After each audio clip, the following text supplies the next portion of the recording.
Rusia sebut pemimpin Israel dan Amerika kejam, penyebab warga Gaza menderita. Timeline kasus Puff Diddy, ramai gugatan pelecehan seks liar. Korupsi di Pemprov Kalsel, KPK sita uang lebih dari 10 miliar rupiah. 20 jet tempur siluman Israel hancur diserang Iran.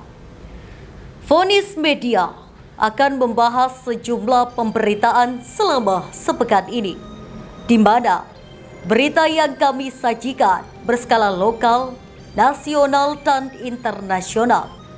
Ulasan tentang persoalan hukum, peristiwa korupsi, pencucian uang, dan kriminal secara umum. Semua kita rangkum dalam program Delik, deretan lintas hukum dan kriminal.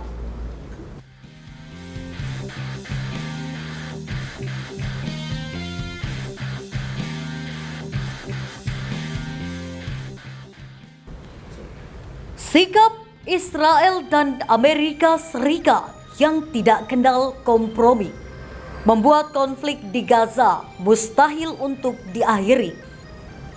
Akibat operasi darat dan udara Israel, hampir 42.000 orang, terutama wanita dan anak-anak, telah tewas di Gaza tahun lalu, dan jumlah yang terluka dan hilang mendekati 100.000 orang. Sementara 2 juta warga Palestina lainnya mengungsi di dalam negeri. Sikap Israel dan Amerika Serikat AS yang tidak kenal kompromi membuat konflik di Gaza yang telah berkecamuk selama lebih dari setahun mustahil untuk diakhiri. Pendapat itu diungkapkan perwakilan tetap Rusia untuk PBB Vasily Nebenzia saat berbicara pada sesi Dewan Keamanan PBB yang didedikasikan untuk krisis di Timur Tengah pada Selasa 8 Oktober 2024. Serangan terhadap Israel oleh kelompok pejuang Palestina Hamas pada 7 Oktober tahun lalu yang menewaskan sekitar 1.200 warga Israel dan menyandra 250 orang merupakan tragedi yang sekarang digunakan untuk membenarkan hukuman kolektif massal yang kejam dan tidak manusiawi terhadap warga Palestina menurut utusan Rusia tersebut.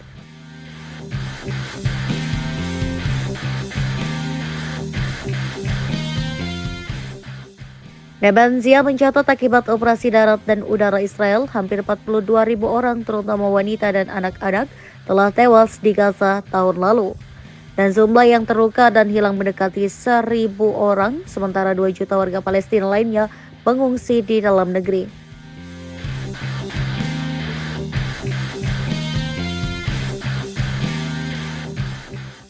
Washington memveto beberapa resolusi Dewan Keamanan PBB yang menyerukan gencatan senjata segera di Gaza sebelum akhirnya mengizinkan dokumen tersebut disahkan pada akhir Maret 2024. Menurut laporan oleh Watson Institute for International and Public Affairs awal pekan ini, AS telah memberi Israel bantuan militer senilai 17,9 miliar US dollar selama setahun terakhir. Sebagian besar pengiriman dari Amerika adalah amunisi termasuk peluru antileri dan bom seberat 2.000 pon atau 907 kg menurut laporan tersebut.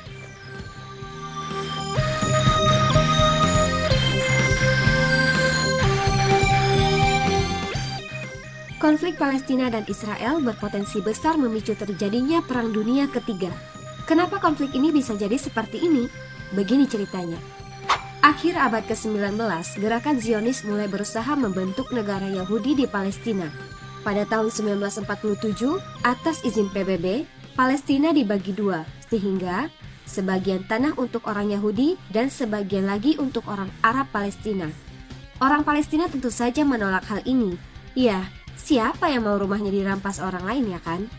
1948, setelah mandat Inggris berakhir, diumumkan dan muncul negara baru bernama Israel.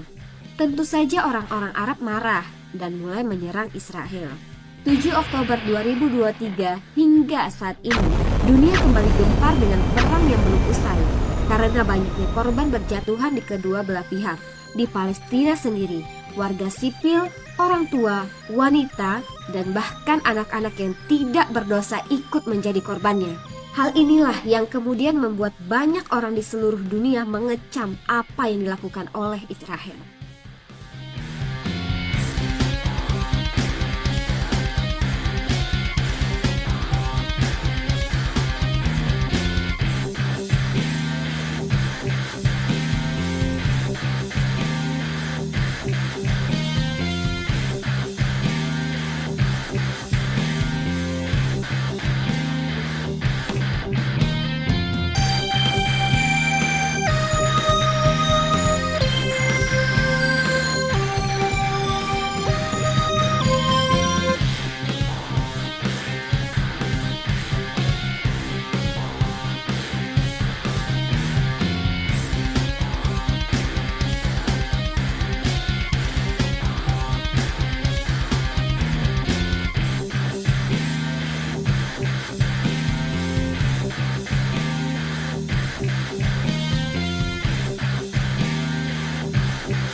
Peace activists from around the globe have designated 13th of January as a global day of action for Gaza.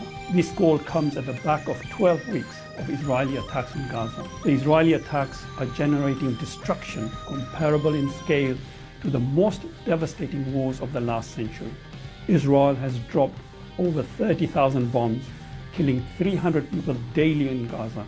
Nearly 70% of Gaza's homes have been completely or partially destroyed. This is equivalent to destroying cities like Boston, Helsinki, Rotterdam, and Leeds. According to the United Nations, half of the population of Gaza is at risk of starvation, and the World Health Organization reports that Israel attacks and the siege are resulting in the spread of diseases that may ultimately kill more people than Israel's bombs. Further, Israel is continuing with its ongoing ethnic cleansing in the West Bank, the discrimination against Palestinians within Israel, and provocatively attacking targets in Syria and Lebanon. The unfolding genocide by Israel in Gaza has been made possible because of the unequivocal support of the USA and UK governments. The US and UK governments have even blocked a UN Security Council resolution calling for a ceasefire. The last 3 months have shown the Nakba, the catastrophe, has never been over, and it is in its most acute manifestation of 1948 is returning much more aggressively. This is despite the slogans of never again, the Universal Declaration of Human Rights, international law, Geneva Convention, and UN resolution. A global day of protest on 13th of January is necessary because the governments of the world and international institutes have failed to stop Israel. People's power has in the past helped stop the US war in Vietnam. People's power has helped end apartheid in South Africa, despite being supported by the US and UK. The 13th of January global protest for Gaza, as such, is the realization that people power is needed today more than ever to end the genocide in Gaza. It is about ordinary people demanding that governments and institutes shift away from war and usher in a humane global order of equity and justice. For these reasons and more, we are already witnessing groups from Asia, Africa, Australia, across the Americas and Europe starting to mobilize for the 13th of January. I hope wherever you are in the world, you will also make efforts and join this global day of action for Gaza on 13th of January, calling for an immediate ceasefire and help stop the genocide in Gaza. Sean Diddy Combs atau Puff Diddy menjadi skandal Hollywood terbesar kasus pelecehan dan kekerasan seksual yang melibatkan begitu banyak korban lintas gender, termasuk korban usia di bawah umur. Berikut kronologi lengkap kasus Sean Diddy alias Puff Diddy dari November 2023 hingga awal Oktober 2024.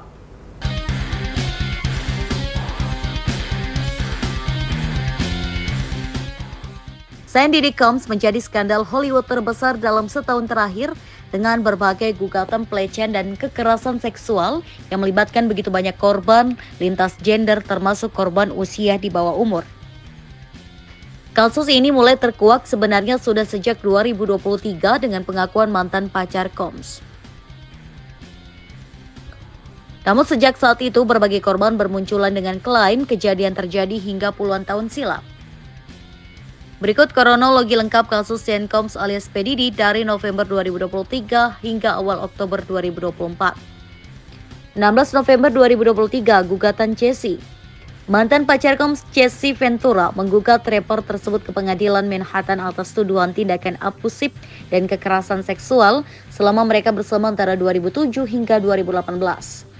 Dalam gugatan, Casey menyebut dia menanggung perilaku kekerasannya dan tuntutan mengganggu selama lebih dari 1 dekade, termasuk pemukulan berulang kali dan pemaksaan melakukan tindakan seksual dengan pekerja seks pria.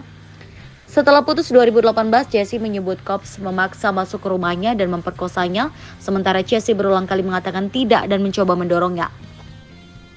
17 November 2023, Casey dan Combs damai. Gugatan Casey bertahan kurang dari 24 jam. Keduanya mencapai sebuah kesepakatan damai yang tidak diungkap kepada publik. 23 November 2023, gugatan baru kejadian lampau. Sehari sebelum The New York State Adult Survivor Age habis masa berlaku, Combs dihadapkan sepasang gugatan. Satu gugatan dari seorang perempuan anonimus berisi Combs dituding melakukan pelecehan seksual dan memukulnya. Sementara itu, gugatan lainnya diajukan oleh perempuan bernama Joy Dickerson Neal. Ia menyebut Combs mencekokinya dengan narkoba, melecehkan secara seksual dirinya semasa masih kuliah pada 1991 dan merekam kejadian itu lalu menyebarkannya di kalangan industri musik. 28 November 2023, Combs mundur dari Revolt. Dengan riwayat 3 gugatan, Combs memutuskan mundur dari jabatan pimpinan perusahaan digital Revolt yang ia rilis pada 2013. 6 Desember 2023, gugatan keempat muncul. Desember 2023 diawali dengan gugatan keempat muncul terhadap P. Diddy. Gugatan dari seorang perempuan bernama Jane Doe menyebut jadi korban perdagangan seks oleh Sandy Combs dan diperkosa rame-rame oleh Diddy serta mantan bos label Bad Boy Record, Harv Bierre, dan seorang lainnya pada 2003 semasa Doe masih berusia 17 tahun. Combs kemudian merilis pernyataan bahwa ia membantah seluruh gugatan yang ditujukan kepada dirinya. 10 Desember 2023 ditinggalkan brand. Sejumlah pengiklan memutuskan kerjasama antara mereka dengan perusahaan e-commerce milik Sense Diddy Combs Empower Global. 13 Desember 2023 acara Combs dibatalkan. Hulu memutuskan membatalkan rencana membuat reality show terkait kehidupan keluarga Sandy Diddy Combs yang masih dalam tahap awal pengembangan. 26 Februari 2024 gugatan produser musik. Produser musik Rodney Lilroth Jones Jr. yang pernah bekerja sama dengan P. Diddy ikut membuat gugatan dengan tudingan pelanggaran seksual, penyerangan, dan pelecehan. Pria tersebut menuding Combs meraba bokongnya dan mencoba merayunya untuk terlibat dalam aksi seksual bersama P. Diddy dan seseorang dari tim mereka.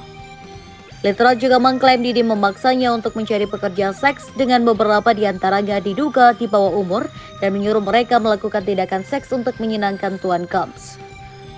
25 Maret 2024, rumah P. Diddy digerebek. Rumah P. Diddy di Los Angeles dan Miami digerebek oleh petugas Department of Homeland Security Investigation New York. Penggerebekan itu berkaitan dengan investasi perdagangan seks. Pada hari yang sama, seorang pria ditangkap di Opa-locka Airport. Pria berusia 25 tahun bernama Brandon Paul tersebut diduga adalah kurir narkoba Sense Diddy Combs. Paul ditangkap atas tuduhan kepemilikan kokain dan ganja. 26 Maret 2024, P. Diddy kecam penggerebekan.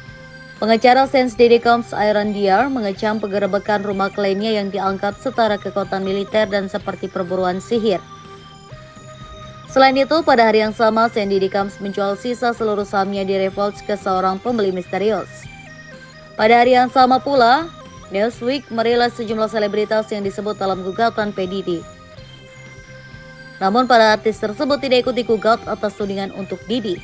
Di antara nama tersebut ada Stevie J, mantan pacar Nicki Minaj, seorang pemenang Grammy, Young Miami, Pangeran Harry, Jesse Ventura, Uskup T.D. Jakes, Georgia Mascher, Donald Lawrence, The Clark Sister, dan Josh Cruz.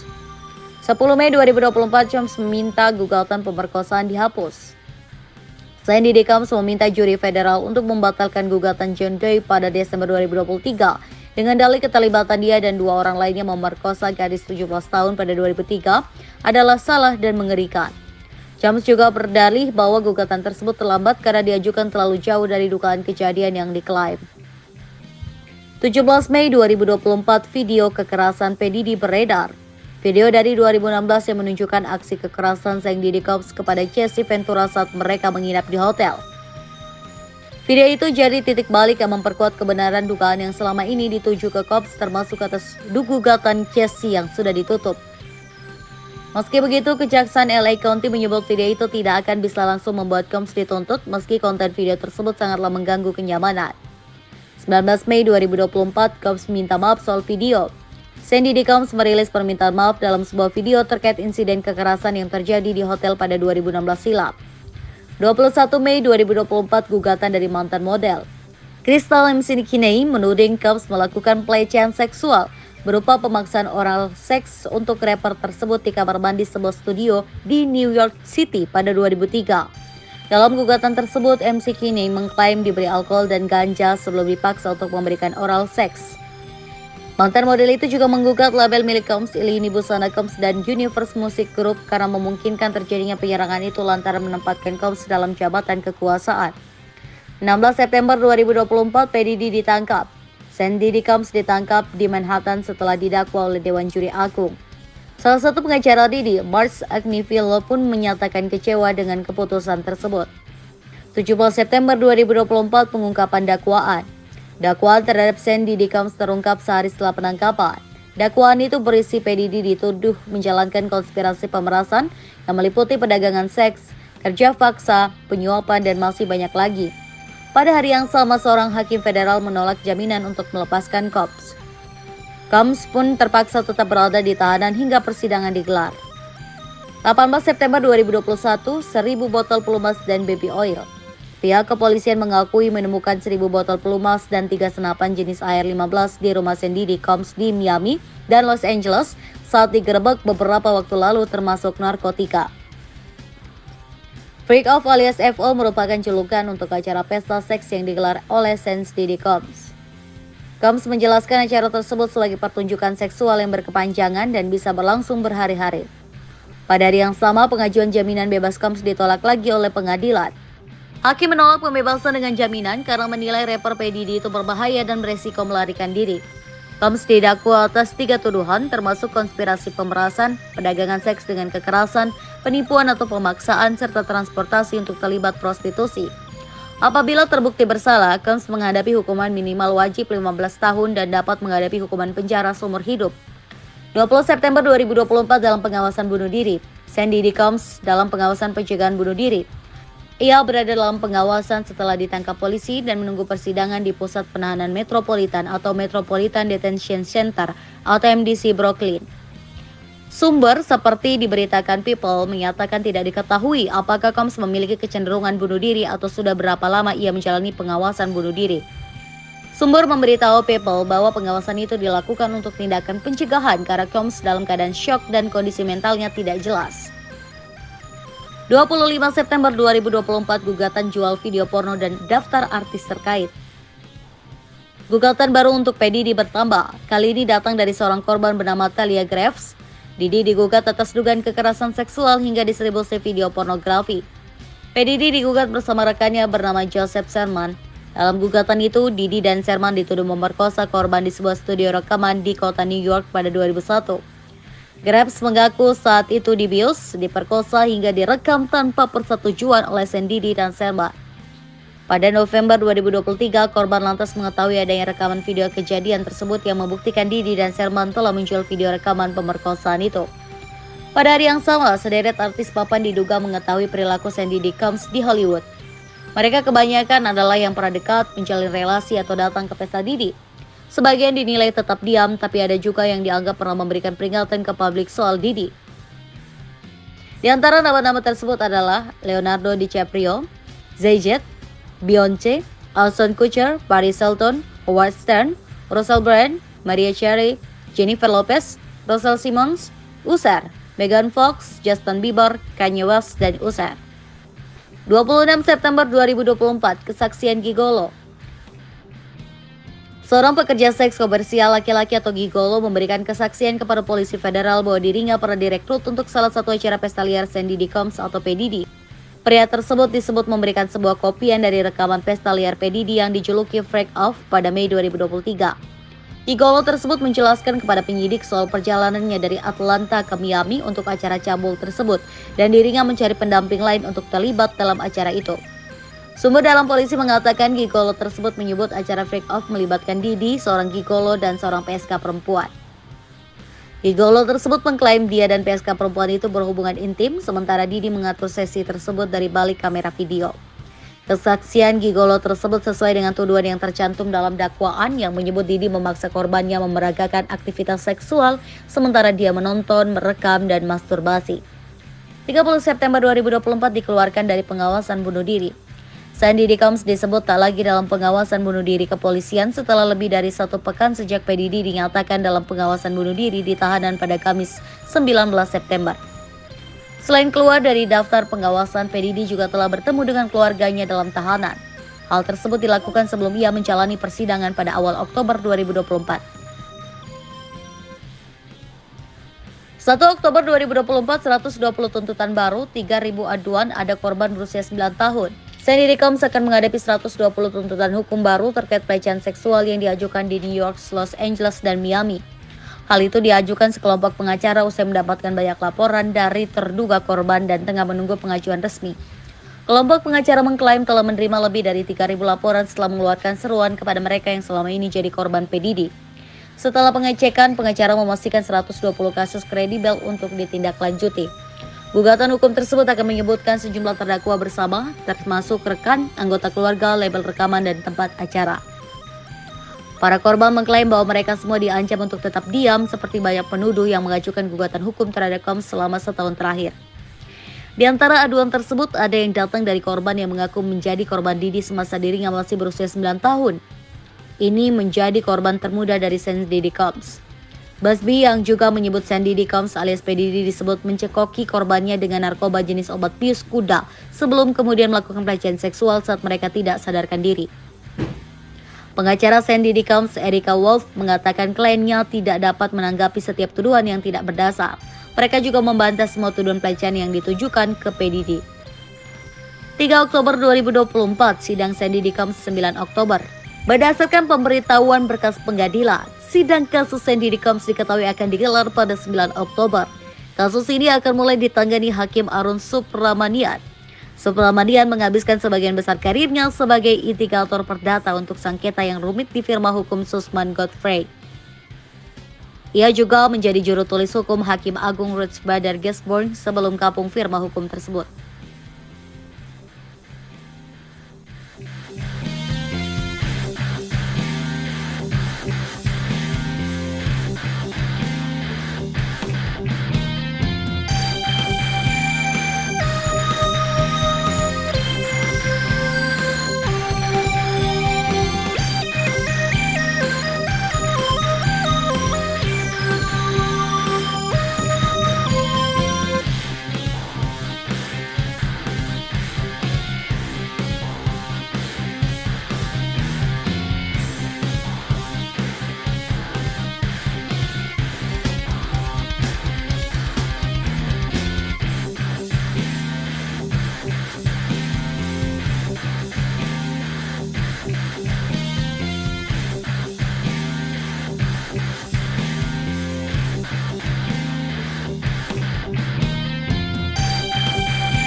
Komisi Pemberantasan Korupsi menyita uang lebih dari 10 miliar rupiah dalam operasi tangkap tangan atau OTT di lingkungan pemerintah Provinsi Kalimantan Selatan.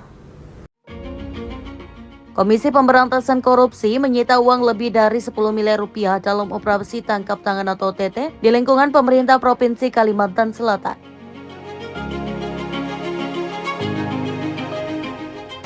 Menurut Gofron, uang tersebut menjadi barang bukti dalam dugaan suap proyek pengadaan barang dan jasa di lingkungan Pemprov Kalsel. Dalam OTT itu, penyelidik dan penyidik KPK menangkap 6 orang, baik dari pemberi dan penerima suap. Sebelumnya, KPK menggelar OTT di lingkungan pemerintah Provinsi Kalimantan Selatan Minggu 6 Oktober 2024. Sekitar 20 jet tempur siluman F-35 Israel hancur dihantam serangan rudal Iran.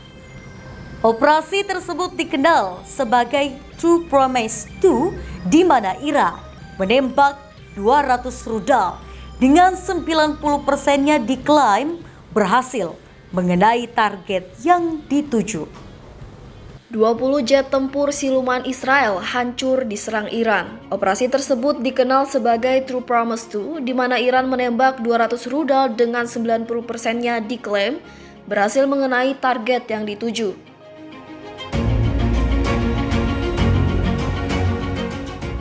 Pasukan Garda Revolusi Iran mengatakan bahwa hanggar yang menampung jet tempur F-35 termasuk di antara target langsung operasi tersebut.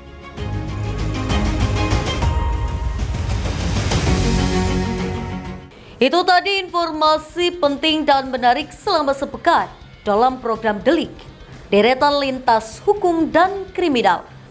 Anda bisa mengakses berita lainnya di web kami di vonis.id dan di channel YouTube Vonis Media. Jangan lupa untuk komen, share, like, dan subscribe channel kami. Kami undur diri sampai jumpa minggu depan.